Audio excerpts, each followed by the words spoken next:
నమస్తే అశోక్ గారు, మీకు అలాగే ప్రజా చైతన్యం ఛానల్ వీక్షకులందరికీ కూడా నమస్కారాలండి. నమస్తే సార్. ఏంటి మీరేమో ఆంధ్రప్రదేశ్ రాష్ట్రాన్ని దివాలా తీసిన రాష్ట్రము, శ్రీలంక అయిపోయింది, హిరోషిమా నాగసాకి అయిపోయింది, అన్నీ అయిపోయినాయని చెప్పేసి అన్నీ చేసేసారంట మీరు. కూటమి వాళ్ళు ఇప్పుడు మళ్ళీ దాన్ని బ్రతికిస్తున్నామని చెప్పేసి చెప్తున్నారు. నేను ఆర్థిక మంత్రి పయ్యావుల కేశవ్ గారు చేసినటువంటి వ్యాఖ్యలను కూడా మీరు వినే ఉంటారు. సుదీర్ఘంగా 3,20,000 కోట్ల రూపాయలకు సంబంధించిన బడ్జెట్ని నిన్న ప్రవేశపెట్టారు. దాంట్లో ఏ శాఖకి ఎంత కేటాయింపులు చేశారు కూడా మీరు చూశారు. ఏం చెప్తారు దీనికి సంబంధించి? సార్ అశోక్ గారు, మీరు ఎం ధర్మరాజు ఎంఏ అని చెప్పి మోహన్ బాబు గారితో ఒక సినిమా ఉంటుంది సార్, అది చూస్తుంటే భలే ఒక డైలాగ్ ఉంటుంది సార్. అందులో డైలాగ్ ఏంటంటే, మోహన్ బాబు గారు కైకాల సత్యనారాయణ గారి దగ్గరకు వచ్చి ఏమంటారంటే, సంభవామి యుగే యుగే అంటాడు సార్. కైకాల సత్యనారాయణ గారు సీరియస్ గా దాని అర్థం ఏంటి అని అడుగుతాడు. ఏమో నాకేం తెలుసు అండి, గుళ్ళో పూజారి అన్నాడు, నేనన్నాను అంటారండి. అలాగా పయ్యావుల కేశవ్ గారే కాదండి, ఏపీకి చెందినటువంటి మంత్రులు, అదే విధంగా జనసేన పార్టీకి చెందిన మంత్రులు, వాళ్ళ నాయకులు, వాళ్ళ అధికార ప్రతినిధులు, ఆఖరికి వాళ్ళ సోషల్ మీడియా కార్యకర్తలు కూడా రాష్ట్రం విధ్వంసం అయిపోయింది, శ్రీలంక అయిపోయింది, సోమాలియా అయిపోయింది, హిరోషిమా అయిపోయింది, నాగసాకి అయిపోయింది అని చెప్పి మాట్లాడతారు. ఎట్లా అయిందిరా అంటే మాత్రం ఎవరి దగ్గర సమాధానం ఉండదు. ఎట్లా అయిందిరా అంటే మాత్రం ఎవరి దగ్గర సమాధానం ఉండదు. వాళ్ళు చెప్పే ఒకే ఒక డైలాగ్ ఏంట్రా అంటే, ఎట్లా అయిందంటే, చంద్రబాబు నాయుడు గారు చెప్పారు, మేము చెప్పామంటారు సార్. కానీ వాళ్ళు చెప్పిన బడ్జెట్ లెక్కలు మాత్రం వేరే ఉంది సార్. ఇది వాళ్ళు నిన్న పెట్టిన బడ్జెట్ సార్. ఇది వాళ్ళు నిన్న పెట్టిన బడ్జెట్. నేను వాళ్ళ బడ్జెట్ లోనే మాట్లాడుతున్నాను సార్. సార్, రాష్ట్రం వాళ్ళు చెప్పినట్టుగా 10 లక్షల కోట్లు అప్పని ఇప్పుడు అంటున్నారు సార్. ఇంతకు ముందు 14 లక్షల కోట్ల రూపాయలు అప్పన్నారు సార్. తర్వాత 12 లక్షల కోట్లకు వచ్చారు సార్. తర్వాత 10 లక్షల కోట్లకు వచ్చారు. తర్వాత 9.5 లక్షల కోట్లకు వచ్చారు సార్. అసలు నిజంగా రాష్ట్ర అప్పు ఎంత అనేది కూడా ముందుకెళ్దాం సార్. నిన్న వాళ్ళు పెట్టిన బడ్జెట్ సార్ ఇది. ఇది ఒక్కసారి చూడండి sir. Just volume number 5 sir, appendix 2, statement showing the debt position. ఇవ్వండి సార్. దీని ప్రకారం ఓపెన్ మార్కెట్ లోన్స్ ఏంటి సార్? రాష్ట్రానికి జగన్మోహన్ రెడ్డి గారు 31/3/2024 అంటే జగన్మోహన్ రెడ్డి గారు దిగిపోయే నాటికి రాష్ట్ర అప్పు గురించి వాళ్ళు రాశారు సార్. వాళ్ళు పెట్టిన డాక్యుమెంట్ దాంట్లో ఏం చెప్పారు వాళ్ళు క్లియర్ గా? Open market loans, loan from central government, loans from autonomous bodies, special securities and out standing ways and means advances including over drafts అన్ని కలిపి ప్రత్యక్ష రుణాలు అంటే పబ్లిక్ డెట్ 4,21,201 కోట్ల రూపాయలు అని చెప్పారు సార్. సో వినండి సార్, ఇది వాళ్ళు పెట్టినటువంటి డాక్యుమెంట్.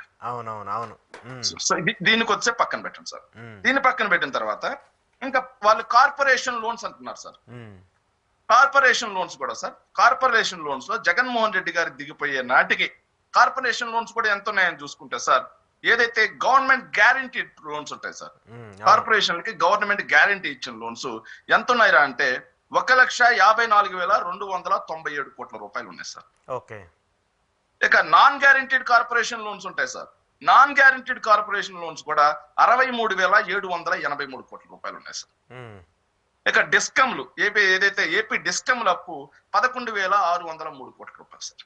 ఇలా మొత్తంగా ఈ అప్పు వాళ్ళు చూపించిన 4,20,000 కోట్ల రూపాయల అప్పు, నెక్స్ట్ కార్పొరేషన్ల అప్పు, ఇవి రెండు కలుపుకుంటే రాష్ట్ర అప్పు జగన్మోహన్ రెడ్డి గారు దిగిపోయే నాటికి 6,51,385 కోట్ల రూపాయలు అని చెప్పి వాళ్ళ బడ్జెట్ డాక్యుమెంట్ లో ఉంది సార్. మరి ఎక్కడ సార్ 14 లక్షల కోట్ల అప్పు? ఎక్కడ సార్ 12 లక్షల కోట్ల అప్పు? ఎక్కడ సార్ 10 లక్షల కోట్ల అప్పు? వాళ్ళు చేసే ఇంకో దుర్మార్గమైన దుష్ప్రచారం ఏంటో సార్, ఈ 6,83,000 కోట్ల రూపాయలు, 6,51,000 కోట్ల రూపాయలు అప్పు ఏదైతే ఉందో ఇది మొత్తం జగన్మోహన్ రెడ్డి గారే చేస్తారని మాట్లాడతారు సార్. లేదు కదా, అంత ముందు వాళ్ళు 5 ఏళ్ళు పాలించారుగా. దాంట్లో కూడా నిజం తెలియాలి కదా సార్. రాష్ట్ర విభజనతో పాటుగా మనకు వారసత్వంగా వచ్చినటువంటి అప్పు 1,40,717 కోట్ల రూపాయలు అంటే డైరెక్ట్ డెట్, ఏదైతే public debt, corporation guaranteed, non guaranteed, AP డిస్కమ్లు అన్ని కలుపుకొని చంద్రబాబు నాయుడు గారి కంటే ముందు 1,40,000 కోట్ల రూపాయలు ఉంటే చంద్రబాబు నాయుడు గారు దిగిపోతూ మాకిచ్చినటువంటి అప్పు 3,90,247 కోట్ల రూపాయలు.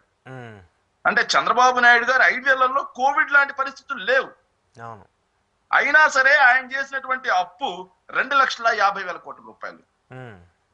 కోవిడ్ లాంటి దుర్భరమైనటువంటి పరిస్థితులను ఎదుర్కొని 4 పోర్ట్లు, 10 ఫిషింగ్ హార్బర్లు, గ్రామ గ్రామాల సచివాలయాలు, గ్రామ గ్రామాల నాడు నేడు స్కూళ్లు, రైతు భరోసా కేంద్రాలు, విలేజ్ క్లినిక్లు, అదే 17 మెడికల్ కాలేజ్లు, 10 ఫిషింగ్ హార్బర్లు, 6 ఫిష్ ల్యాండింగ్ సెంటర్లు, ఏదైతే నాడు నేడు హాస్పిటల్స్, ఇన్ని డెవలప్ చేసుకుంటూ కూడా మూడు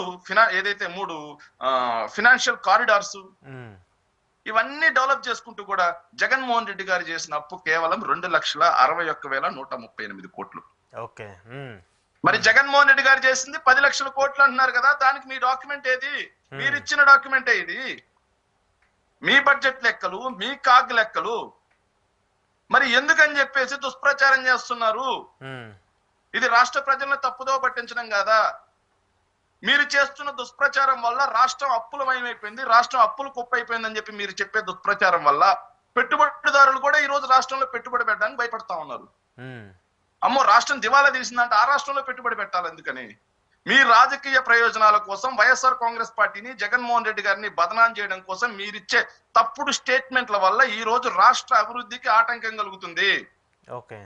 తెలుగుదేశం పార్టీలో చాలా మంది ఆర్థికవేత్తలు ఉంటారు కదా, మరి ఈ డాక్యుమెంట్ తోటి మాట్లాడదాం రండి. ఊరికే రాష్ట్రం విధ్వంసం అయిపోయింది, అప్పులం అయిపోయింది అని చెప్పి పడికట్టు మాటలు వాడి జనాల మెదళ్లలో ఎందుకు విషం నింపుతున్నారు? ఎందుకు అబద్ధానికి రెక్కలు గట్టి ప్రచారం చేస్తా ఉన్నారు? ఈ గోబెల్స్ ప్రచారానికి డబ్బు ఖర్చు చేసి ఎందుకు డబ్బును కూడా వృధా చేస్తా ఉన్నారు? దానికి సమాధానం చెప్పమంటే ఎవరు చెప్పరు సార్. ఇంకొకటి సార్, 5 ఏళ్లలో కోవిడ్ లాంటి పరిస్థితులను ఎదుర్కొని కూడా జగన్మోహన్ రెడ్డి గారు కేవలం 2,60,000